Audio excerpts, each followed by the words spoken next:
We're learning new details about the scene inside an Ontario restaurant as a bomb exploded on Thursday night. Witnesses have described the gruesome injuries of their fellow diners that suffered in the blast. Police are still searching for two men who are believed to have planted the bomb.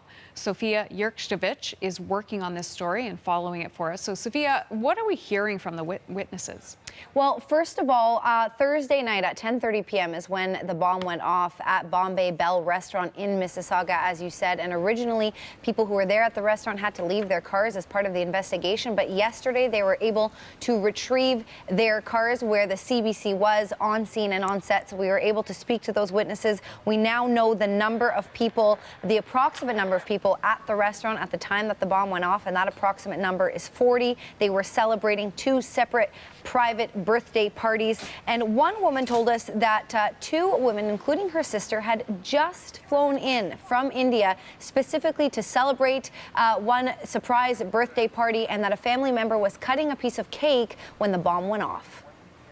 She had the candles lit and she was about to blow them out, and there was this huge bomb sound, and they're laughing about it, being like, oh my God, that was like some birthday cake. But I mean, in hindsight, but then I think that everybody was scattered. There were people that had fallen on the floor. People hadn't realized how badly injured they were, but the bomb was right behind them. So the person whose birthday it was probably the least injured because she had rows of people behind her. But so they've been injured very badly at the back of their legs.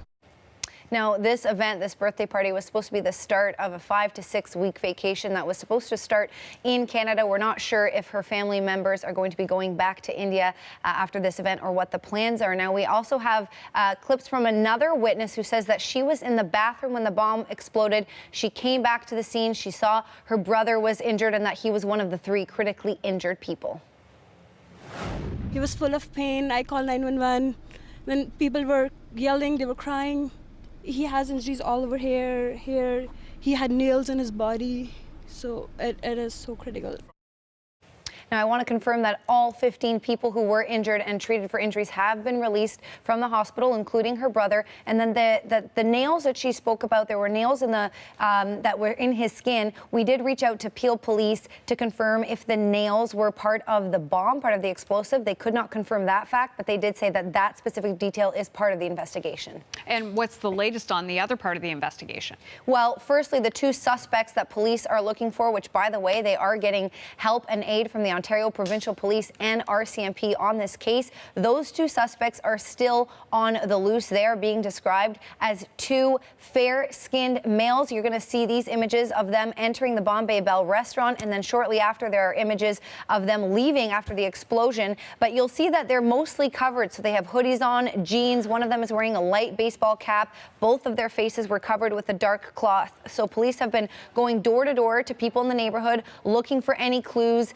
They're also asking residents to please take a look at their footage on their dash cams in their cars if they were driving through the area, or if they live in the surrounding neighborhood, to look at their security footage outside of their homes. Maybe some of their footage has captured similar images to the one we just showed you of those 2 suspects. And of course, if you see anything that may aid police, to please pass that forward. We are also expecting a statement later this afternoon, later today at some point, from police updating all the information.